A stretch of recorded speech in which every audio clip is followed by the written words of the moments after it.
Hello and welcome to this week's episode of Lit Service, where we're fans of fiction and purveyors of dodgy writing advice. I'm Aaliyah, and if I could change any book ending, it would be Where the Red Fern Grows. I'm Cameron, and Kristen, sorry, not sorry, but if I could change any ending, it would be that of The Last Jedi. I'm Caitlin, and if I could change any ending, it would definitely be Interstellar, and it would make it into a good movie. An hour shorter. And an hour shorter. I'm Kristen, and I would change the ending of Animorphs. Is there an end to Animorphs? Yes, and it's heartbreaking, and I just think that some of the core group they deserve to get past their post-traumatic stress disorder and live healthy lives. Well, I didn't realize Animorphs was so heavy. Are you kidding me? I didn't read them, It's sorry. a little heavy. Oh my word. Okay, sum up. Group of 6 people. Only one of them is confirmed living at the end. One of them is definitely dead, killing her cousin. One of them is a horrible leader who has become ruthless. The other is a tactician who's the worst. And then one becomes a hawk forever and can't ever find his happiness. Spoilers. Oh, come on, that happens in book 1. Yeah, it's a bummer. Aren't those chapter books? They're Yes. like junior Oh my junior gosh. fiction. Yes, and they explain everything about my taste in literature. Wow. You know, that does. It does. All right. Well, today we have a really exciting topic, and it's kind of an important one. We've had a lot of guests on recently who have said this is actually what they look for in first chapters when deciding if they want to take the book farther. So what we wanted to talk about today is how to pace your backstory. So real quickly, what do we mean by pacing our backstory? So pacing backstory means how quickly you dispense information about both the character, what they want, what their stakes are, if you are doing a secondary world, or even if you're not, what the world looks like if there's a magic system, or if you're in a historical situation, the political situation. You have to balance your character with your backstory, with your setting. This is really awesome. With your setting and with something else that I said last time. Oh, with your genre. You have to be able to see really clearly what the genre is going to be in the first chapter or early on in the book. Yeah, we're just trying to avoid dumping every piece of relevant information on the first page, like Six of Crows, which of course we have to bring up. But the first time we see Kaz, we don't know about his weird backstory with his brother or why he hates Peacock and Rollins so much. Like we know that there are some things that he's hiding from the very beginning, which is really important, but the rest of it can wait. Mm-hmm. Well, and also, I just read The Poet X, which it's in verse, so the first chapter is not very long, and all we get from it pretty much is that she is not super interested in religion, and her mother is very interested in religion, and that's about it. That's all they give us pretty much. But it sets up one of the core tensions of the novel, which I think which made me really, cry, really well. like literally in my room alone, tears coming down my face. So it really doesn't have to be much info that we get in that first chapter. But because we as the authors, we have so much info on these characters already, with all the pre-writing we've done, how do we decide what is the most important thing to get out as soon as possible? What else can wait, but what needs to be out there? I feel like the most immediately relevant information, especially when you're talking about your POV's backstory, is you want to know why, or rather, what they want. And then kind of like the driving details that make what they want relevant to what is immediately going on. And I think anything not directly related to understanding that driving desire for the scene is pretty much, it's like fluff. Like you really don't need it in the beginning. Well, I think it depends, because I feel like you do need grounding details to allow your reader to have context for that want. For your But it's like you definitely have to create a place. I'm not saying you don't create a sense of place in the scene. well, not even sense of place, but like worlds too. Yeah. Well, right, but like you keep it as close and immediately relevant to what they want as to what's going on. I feel like that's the reason the Poet X can use so little information, because lots of people can relate, if not specifically to my mother's super religious and I'm not interested, but they can relate to my parents want something that I don't and they're in charge of me. Yeah. And even if you don't know your character's like chief motivation on the first page, I think as long as you explore some of the tension that they're like, just some little promises of what the actual conflict of the book is going to be really helpful, especially in establishing genre or like level of consequences. Like the Podex, Xiomara is facing very different problems than Katniss, who's about to be reaped for the Hunger Games, and you know that right from the beginning. That they're just a different type of conflict. And I think that's something that's really essential to establish quickly. Well, and so would you say that even if, like you said, even if you don't know or not going to get on the page where your character's driving conflict for the entire story is, at the very least, the driving conflict and what they want that's causing that conflict for that scene at least needs to be on the first page. Yeah. I would say the first couple paragraphs. Yeah, I agree. So what sorts of things then can wait? So many things.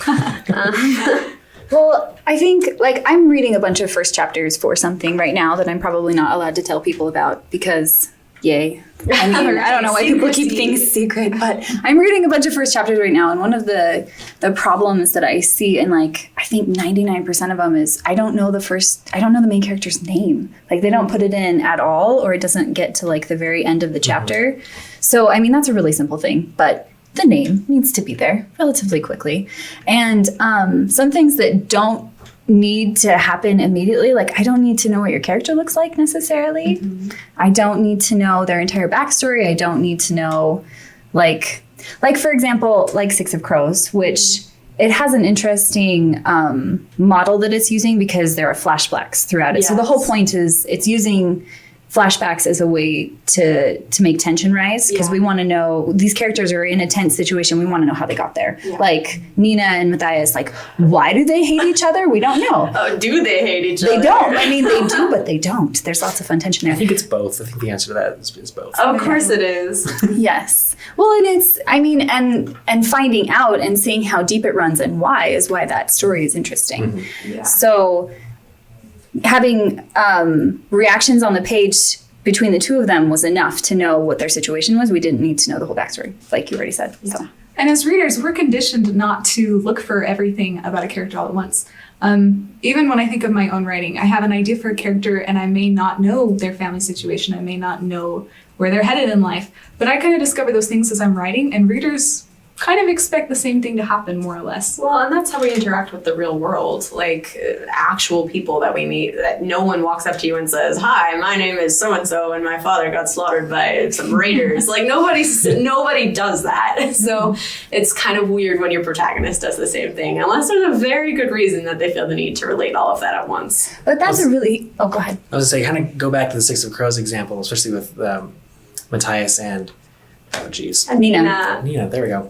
That situation, if we just wrote a paragraph that details their past interactions, I think it would be pretty much impossible to convey the emotional weight that you get with the extended flashbacks later on. Yeah. So like you're, in a lot of ways, if you have, especially when you're dealing with like deep emotional trauma, that if you try to summarize it in the opening chapter, you're just going to cheapen it. Right. And it's much better to get along until you can actually deliver the scene, if that makes sense. Yeah, and well, another book or another series that does that, this doesn't mean you should use this model specifically, but another one that utilizes flashbacks in that same way is the Way of Kings series by Brandon Sanderson, where each book like delves into each character's backstory.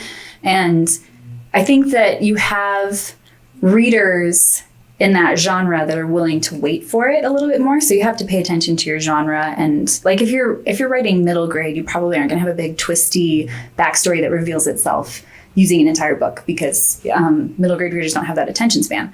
But for depending on who you're writing for, you can take your time because people will get the hints. Like your Raiders example, where your character says, my father was murdered by Raiders. I mean, if you have your main character react to something that shows that there's backstory, I mean, readers are interested in finding out what it is. And it creates tension rather than cheapening it, like Cameron was talking about. Yeah, it makes me think of The Knife of Never Letting Go by Patrick Ness. It's a really complicated plot, and if I try and explain it in one sentence, it's going to sound stupid because it's like my best attempt is that there's a planet of settlers where every man's thought is broadcast to the world. All the women died of a disease. Todd is becoming a man. Something weird is happening. He doesn't know what's going on. You're really good at elevator pitches. Thank you. Can I just say that? Thank you. But the thing is that on the first page, in the first chapter, we don't know anything. All I know is that Todd has a dog who can talk, and that he's going to pick apples in the swamp. And that's all we get. And that he's annoyed about that he's stuff. really annoyed about stuff. So we get the want. We do. We get the I want out of here and I want to stop having to do little boy chores, which barely touches on what the book is actually going to be about. And we never get the flashback stuff there. It's all discover as you go. And the thing is that as a reader, if you do it right anyway, you're willing to hold on to it and pay attention even if you don't understand what's happening. Like, I remember reading the book for the first time and being like, a hole in the noise? What is happening? And having that be a reason to keep turning pages rather than a thing that made me stop. Yeah, and I think the key to that, like to having it be a tension increaser rather than something that makes you want to throw the book across the room, is being able to put details in context that your reader can understand. Like with Todd, we have this kid who's angsty about all the stuff he's being asked to do, who's annoyed at his dog, and that's our introduction to I can hear other men's thoughts, because he can hear the dog's thoughts. And then we're introduced to other people, and it's very slowly, it's very, very slowly brought to our attention that no, he can hear everyone's thoughts. And everyone's thoughts are creepy. Yeah. Well, they would be, don't you think? Anyone's thoughts. You can hear everybody's thoughts. Yeah, but especially in the town, there's a reason that they're creepy. So it's just like revealing details at a nice pace rather than all at once or not at all.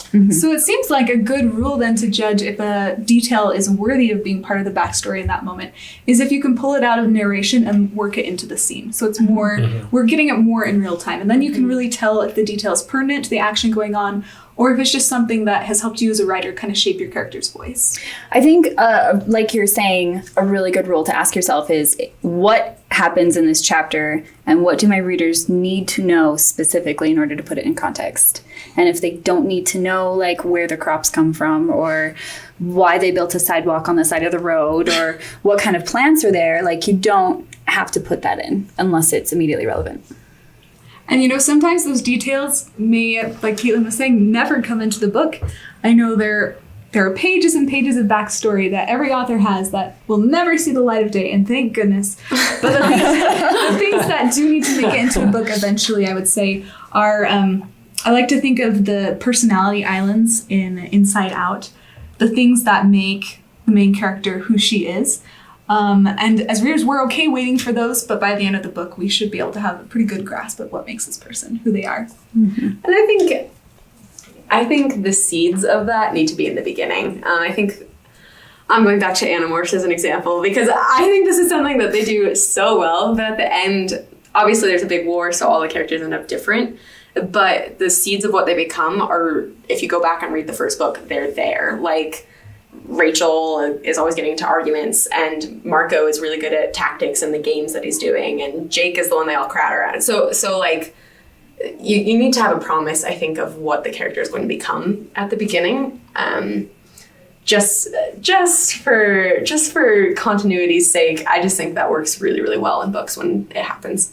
Yeah, well, I mean, if you think about your favorite books, you probably have those seeds being planted right at the very beginning. Like if you think of Cinder by Marissa Meyer, at the very beginning, she's a mechanic and she's unhappy because her foot doesn't fit. Like, I mean, which is a fun Cinderella thing, but it's also like it's showing her problem with her family. And then also you immediately get the plague. And you get a sense of, it's been a while since I read the beginning, but I feel like you also get a sense of like her leadership capacity and her empathy. And so at the end, when what happens, you're like, oh, this makes sense and it fits. Well, I mean, that first chapter, let me think. We have, I almost called her Marissa. Poor Marissa. I'm so sorry, Marissa Meyer. Cinder trying to fix her foot. The prince arrives and says, fix my thing. And so we have the prince added in.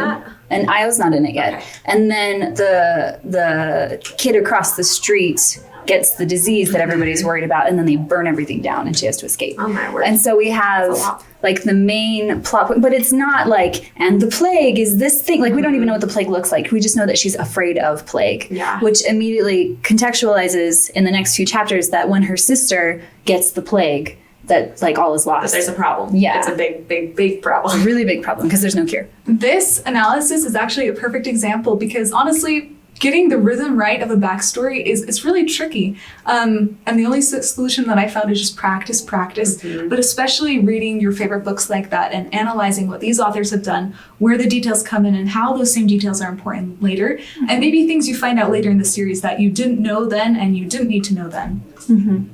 Another thing to think about is a lot of times your first chapter, we say this all the time, the first chapter that you write is probably also going to be the last chapter that you write. Your first chapter of your book, you're probably going to go back and refine after you've already put your book together. Because no matter how good of a planner you are, things are going to change. Your characters are going to take control of things. I hate it when people talk about that. Actually, I hate it when people talk about their characters Like as if, anthropomorphizing yeah, them. I'm like, no. They're fiction, They guys. are, they're not real. They're from your brain. But at the same time, like as you're writing, you realize based on what you have come up with that your characters aren't gonna, they wouldn't act the way that you had planned for them necessarily, or like there's a better way or an even cooler thing that could happen. And so you end up having to go back and then figure out how to like find those threads and put them into your first couple of chapters.